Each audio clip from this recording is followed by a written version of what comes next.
A stranger in a gray blazer stood in my cramped apartment and calmly explained why I was unfit to be a mother. I'm Serena, 41, a widow just trying to give my daughter a good life. But that anonymous complaint about my unstable home didn't come from nowhere. It came just days after my husband's estranged great-aunt left me her entire fortune. Suddenly, the family that had always despised me wasn't just coming for the money. They were trying to take my daughter too. They saw me as weak. It was time to prove them wrong. The rain hasn't stopped in days, a relentless Seattle drizzle that clings to the windows of my small apartment like a second skin. I'm sitting at the kitchen table, papers strewn around me, trying to balance the budget for next month. Chloe's at school, and the quiet feels heavier than usual. 7 years since Matthew died, and I'm still here, piecing together a life from the fragments he left behind. The archives department pays enough to keep us afloat, but not much else. It's steady, predictable, like the rhythm of the rain. The doorbell buzzes, sharp and insistent. I sigh, expecting another delivery guy lost in the building. Instead, it's Margaret Hayes, my mother-in-law, standing in the hallway like she's stepped out of a magazine. Her tailored coat is pristine despite the weather, and she's holding a glossy gift bag that probably costs more than my rent. "Serena," she says, her smile tight. "I was in the neighborhood." She's never just in the neighborhood. She sweeps inside, her heels clicking on the linoleum. The bag is for Chloe, a designer backpack absurdly extravagant for a 15-year-old. "She'll love it," Margaret says, her eyes scanning my cramped living room. "This place is cozy." The word drips with pity. I clench my jaw, murmuring thanks, but her words linger like damp air. She's always done this, reminding me of what I've lost, what I'll never be. Matthew's death didn't just take him, it took any chance of belonging in her world. I'm relieved when she leaves, her perfume lingering like an accusation. I'm about to collapse back into my chair when the mail slot clatters. A thick envelope slides through, embossed with the logo of Reed & Associates, a law firm I've never heard of. My hands tremble as I open it. The letter is formal, cold, and impossible.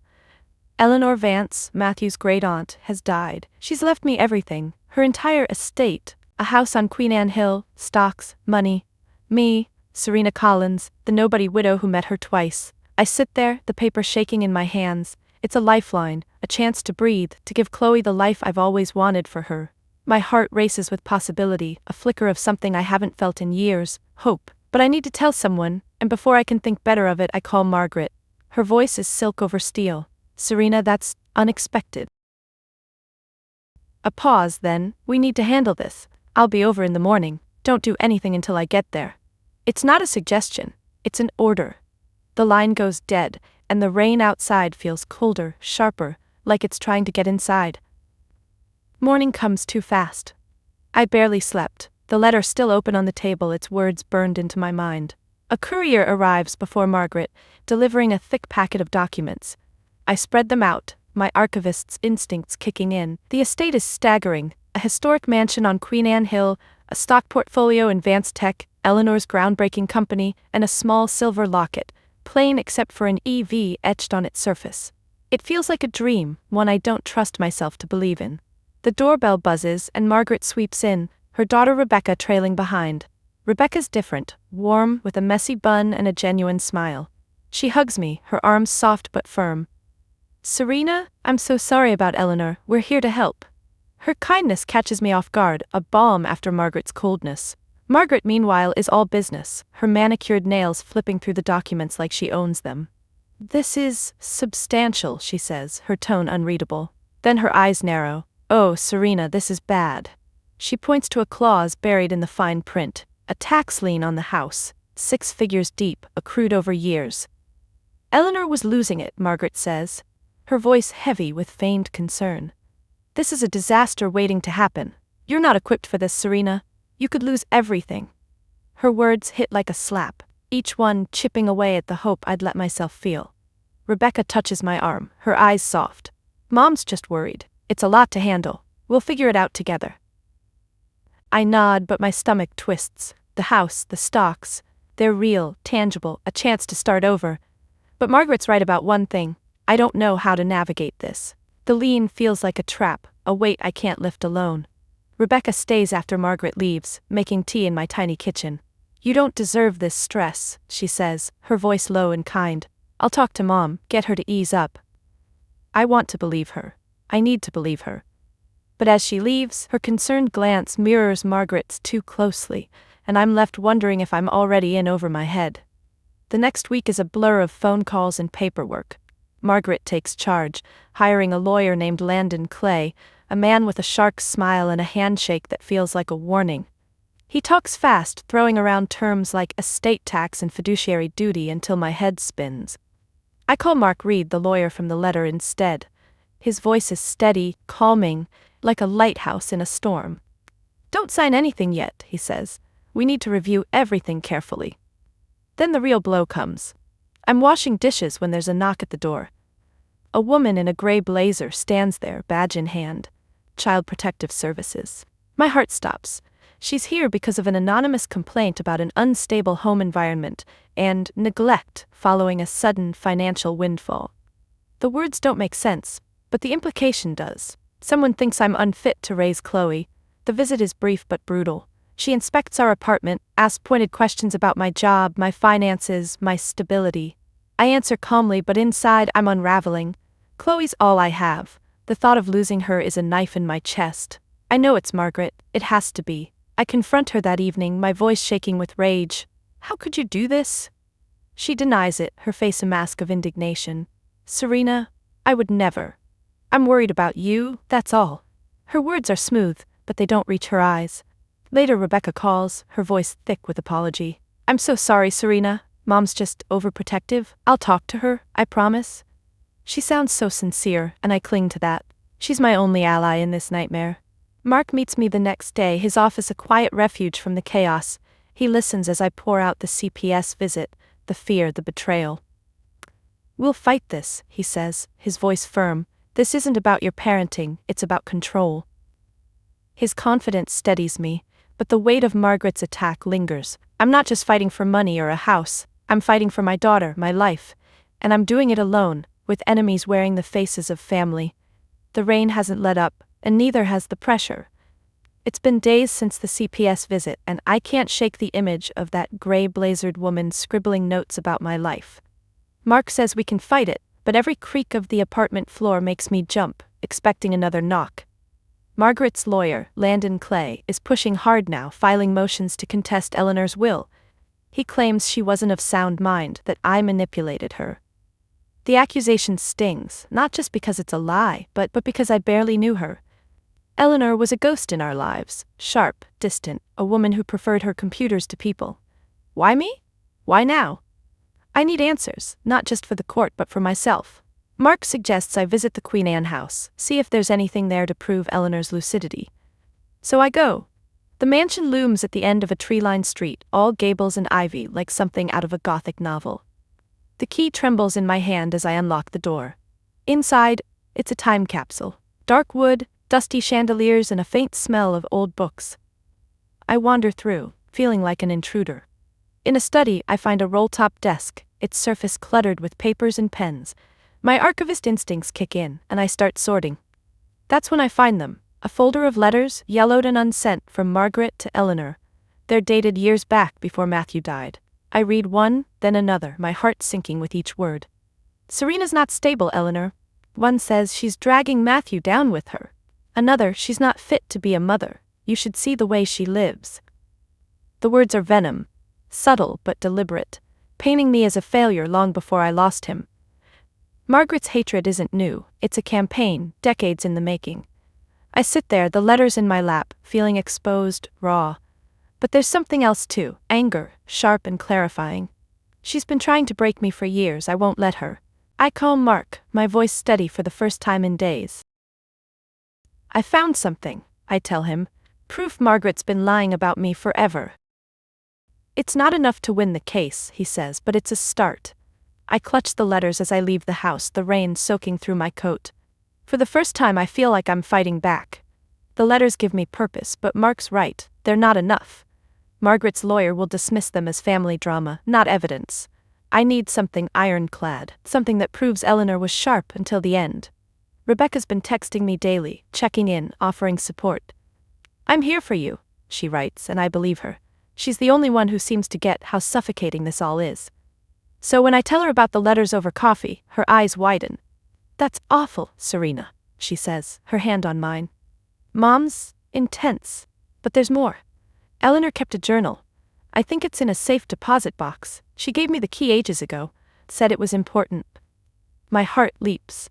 A journal could be everything. Eleanor's own words, her own mind, laid bare. Rebecca hands me the key, a small brass thing, and I feel a surge of hope. You're a lifesaver, I tell her, and she smiles, but there's a flicker in her eyes I don't catch until later. Mark and I go to the bank the next day, my hands sweaty as we open the box. Inside is a leather-bound journal, its pages filled with tight, erratic handwriting. I flip through, expecting Eleanor's precise script, but something's off. The entries are chaotic, paranoid, describing delusions and fears that don't match the woman I met. This isn't right, I whisper. Mark agrees. The handwriting's wrong, the tone's wrong. It's a forgery, crafted to make Eleanor look unhinged. My phone buzzes. A text from Rebecca. Did you find them? I hope they help. The words hit like a punch. She knew. She set me up. If I'd shown this in court, it would have destroyed my case, made me look like I'd forged evidence myself. I sit there, the journal in my hands, betrayal burning through me. Rebecca wasn't my ally, she was Margaret's weapon, playing me with her smiles and her tea. I trusted her, and she used it to trap me. I'm shaking, not just with anger but with shame. How could I be so blind? Mark puts a hand on my shoulder. We're not done, he says. They overplayed their hand. But I'm spiraling, the weight of it all crashing down. Margaret's lies, Rebecca's betrayal, the threat to Chloe. It's too much. I'm alone, smaller than ever, and the hope I'd clung to feels like a cruel joke. Back at the apartment, I'm drowning. The journal's a dead end, the CPS case looms, and Margaret's lawyer is gaining ground. I collapse on the couch, Chloe's laughter from her room the only thing keeping me tethered. My fingers find the silver locket from Eleanor's estate, sitting on the coffee table. It's plain, unremarkable, but I pick it up, turning it over in my hands. It's heavier than it should be, solid in a way that doesn't match its simple design. I don't know why I keep staring at it, maybe because it's the only thing in this mess that feels like it's mine. Something about it nags at me. Eleanor wasn't sentimental. She was calculating, brilliant. Why leave me this? I grab a magnifying glass from my archivist kit, examining the locket's edge. There's a seam, so fine it's nearly invisible. My heart pounds as I fetch a tiny screwdriver. It takes forever, but the locket pops open, not to a photo but to a felt-lined compartment with a micro SD card nestled inside. It's so small, so deliberate, it feels like a secret meant just for me. I don't dare breathe as I carry it to my laptop. What if it's nothing? What if it's another trap? But it's all I have left. I plug it in, my hands shaking. The screen lights up with files, audio, documents, a video. I click the video first. Eleanor's face appears, older but fierce, her eyes clear as glass. Serena, she says, if you're watching this, you've found it. I knew you would. My throat tightens. This is it, her real legacy, hidden where Margaret and Rebecca would never look. It's not just a house or money, it's a weapon, and it's mine. The rain's still hammering Seattle when I rush to Mark's office, the micro SD card clutched in my fist like a lifeline. My heart's pounding so hard I can barely hear myself think. The card's a gamble. Everything's riding on what's on it. Mark's waiting, his calm eyes grounding me as I plug it into his secure laptop. The files load, audio recordings, scanned ledgers, and that video of Eleanor, her voice steady and sharp. We start with the audio.